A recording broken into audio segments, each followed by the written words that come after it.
What's up, guys? Welcome to Roaring Podcast, where we interview experts in tech and product management, providing insights and tips on how to digitize and automate your business processes. My name is Jesper Kask, and I'm your host.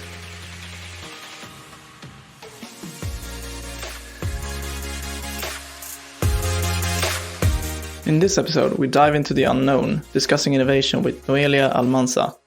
Noelia is the former head of innovation of companies like Doktor.se and Falck, and also a former COO of Novelty Quest. We talk about making innovation an integral part of your business, a strategic innovation framework, and why innovation theater is so common in companies. Let's dive right in. Okay, so welcome, Noelia. It's great to have you here. Thank you. Really nice to be here, finally. Finally, yeah. We had some issues getting going and some scheduling problems. But it's great to have you here, like I said. And the topic today is innovation, which is close to your heart, obviously. Tell us a bit about yourself and what you love the most about working with innovation. So my background lies within innovation. I've been working with innovation since 2001, both internationally and nationally within Sweden, but mainly throughout Europe as well. I've been engaging as the head of innovation for Europe's second largest healthcare and health tech company within the telemedicine. I've been an innovation manager for Falck Emergency, trying to make the emergency care in Europe and in the US also blooming. That's mainly where I have been focusing within life science and healthcare. The past few years, I've been, stepping out of my own comfort zone, engaging in the gaming industry and also in banking and insurance. And that's mainly where I have been during the past 21 years. Yeah. And what do you love the most about working with innovation? I would say that, always getting new learnings, working with the unknowns is something that's really rewarding in terms of what get you to learn on a regular basis. And you get to meet new people, new contexts, and learning new industries, new tech, and all of these kinds of things, which I think is very enriching. And for those who don't know, what does an innovation manager or head of innovation do at a company? It really depends on the company and what the needs do this company have. I mean, as a head of innovation, you could be engaging in everything from top management like C-suite or setting the strategy for the innovation work to come over the coming 3 years. It can also be about enabling innovation to happen within the organization. I would say that that's by far the most important thing that you do as a responsible person for innovation within a company is to enable the actual outputs to be real, because you can very easily get caught up in measuring everything and be very sure about where you put your money. And also, I've had a question before when I was the head of innovation. Why do we have a head of innovation? Aren't we supposed to do all of the innovation work? And that's exactly, the picture that I'm trying to paint here, that if you're the head of innovation, you're just going to make sure that innovation is going to be happening within the organization. You're not going to do the innovation work yourself. You're not going to be the super creative person because, people in the organization does know about the industry the best themselves. And working for more than 2 decades now with innovation, what's the best innovation advice you've ever received? I would say the best innovation advice I've received lies within the past 2 years when I got to know Dr. Ralph Christian Orr from Switzerland. He has this dual innovation framework, which is more or less, for me, it has been serving as making things more concrete on how I see an organization should be working and taking on the innovation efforts, having the ambidextrous configuration in the organization, which allows you to have both the more explorative units where this is kind of brilliant, I would say, but you just give them a bunch of money and you measure the outputs, because 9 out of 10 different projects might be failing, but the 10th project, which is going to be successful, is going to pay for all of this. Whilst you have this more exploitational business units, which is core business, it's the day-to-day operations, where you have your OKRs, KPIs, you measure everything that you do to know that you're successful on the short term. And overall, over this, you have this vision about where you would like to be, um, a shared vision for, maybe we should look into this kind of area, but you will never be seeing an organization setting the explorative units like we should be here, we should be doing this, because then you're going to be missing out on the whole market. I would say if you're just looking into the segment, because working with um, the unknowns, you will never really know where you will end up in the future. So that's mainly the big difference, and that's why I think it's good to have a separate explorative unit and the exploitative unit. But the far most important thing is to have the third playing field in between, which is called the incumbent's advantage, which is sort of the field where you scale up, you modify the new findings, the new products, if it is products, into the already existing business units. So they will have a spin-off effect within that one. Sometimes you can find organizations not really finding the right ways forward, but they have a great product. So this is where you can see corporate spin-offs taking place, or organizations having other companies being unfolded, and you invest in them to have them growing and maybe specializing in some certain area. Super.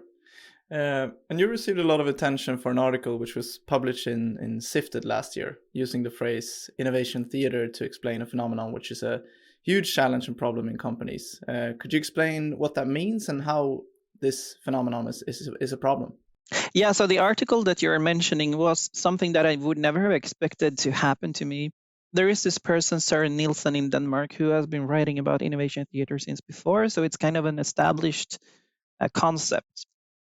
And he has stated in this book that innovation theater can be very fatal to a company if you're just talking about innovation and nothing really happens within the organization. You might hire innovation managers, chief innovation managers, chief innovation officers, et cetera, but nothing really happens within the company. And mainly, the reasons to this can be a lot of different reasons, but the main point here is that if you're not engaging fully and entirely to the innovation, and you're engaging the entire C-suite, or if you're not able to get innovation happen on the floor in the organization, that can really cost you a lot. You might be spending a lot of money to getting innovation to happen, but it doesn't happen. So you might be talking about innovation to your customers, as that's something that's core to your business, but you might be just engaging in linear product development, as an example.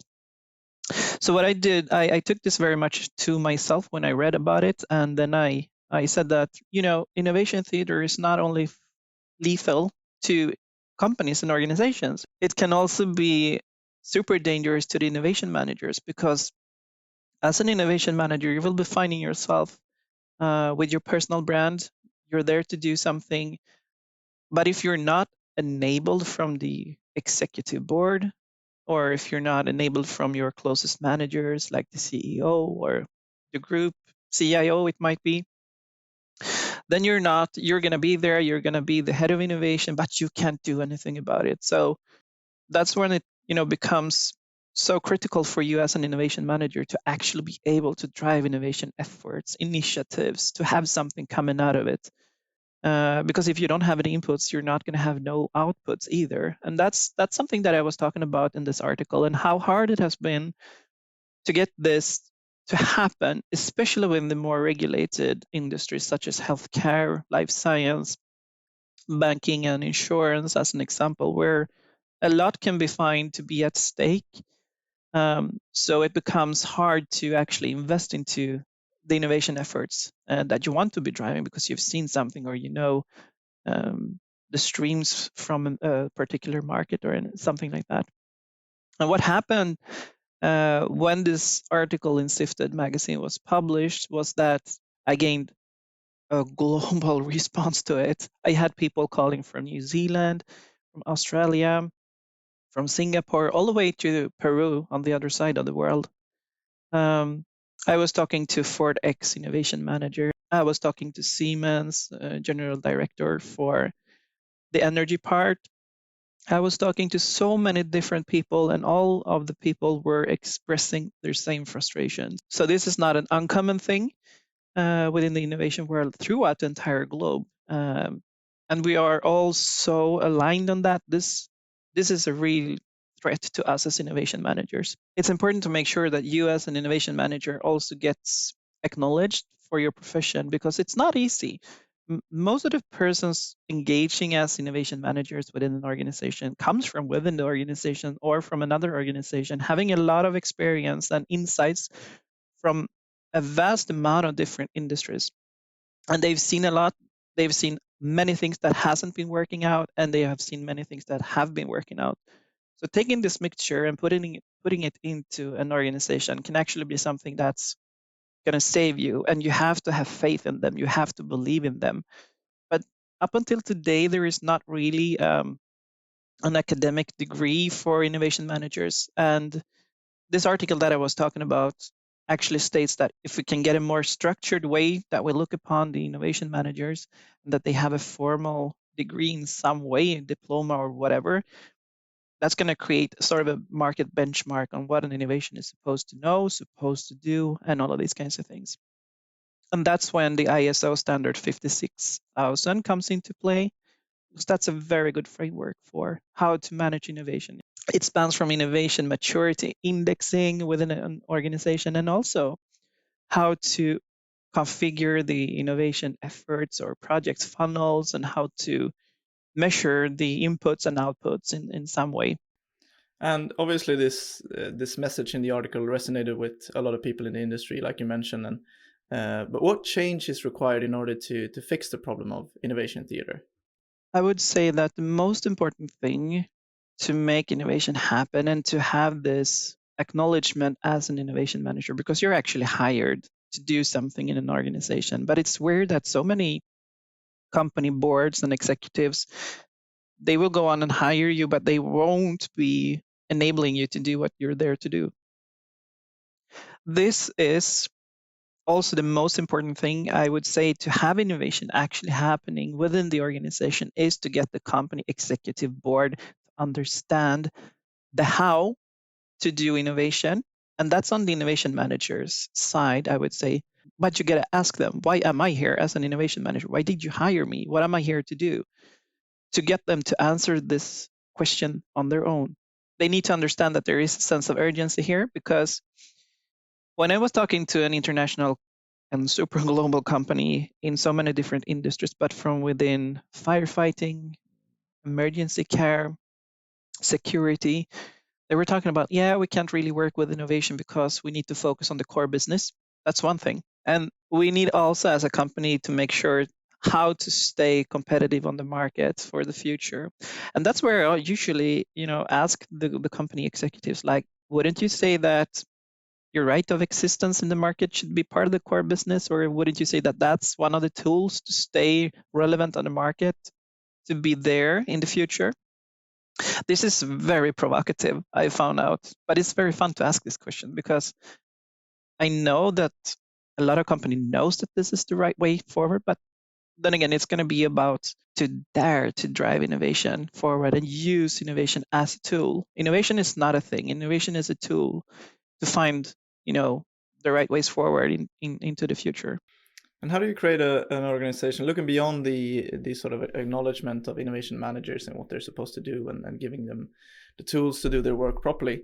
How do you create an organization where innovation becomes an integral part of the business on a long-term sustainable way? I would say that if we take Sweden as an example and the more public sector, I would say that one of the most important things is to go from where you look at innovation as a thing, or as a product itself. Like, we're doing innovation. Look at this business unit. It's all about innovation, right? So it, as you're stating yourself, it needs to become more an integrated thing within the organization. And that's why I think that the ISO standard, as an example, is going to be very helpful, because it has the structure. It resonates very well with the other management systems from the ISO standards. And let's say that you're a manager in a public organization. You're funded by taxes. And if you are not successful you're going to be seen as someone who just wasted a lot of tax money on something that didn't become nothing. But if we instead can twist this around to see that innovation is actually a tool to try to make things better, and that you also get learnings from, even failures, that's when I think that innovation is not going to be seen as sort of a threat to the organization or a waste of money. Instead, it's going to be seen upon, it's an effort to gain knowledge, to gain traction on whatever you're, investing in. I can also share with you that I was once on a conference held by Sweden's contingency agency, MSB. On that conference, there was, forums for innovation and how to drive innovation forward. And one of the things that in a panel talk came up, actually the same question that you asked me. And people are so afraid of, having these failures within the organization, especially when you are a tax-funded organization. So I just, super provocatively, because I am quite provocative, I just asked, I think it was Vinnova's director general and some other hotshots. I asked him, like, but then if we're so afraid of failure, why don't we goal set and use, OKRs or KPIs? Like, we should fail 8 out of 10 different projects. And then at the end of the year, when you go back and see, like, yeah, we failed 8 times out of 10. So we need to ask ourselves the question, did we fail or did we actually learn something and reach our goals? And this was not really received in a good way, but I have to say this was back in 2018 or 2019. A lot of things has happened since then, but this, shows super clearly on why innovation can sometimes be perceived as a threat to an organization, especially when we have the blame culture.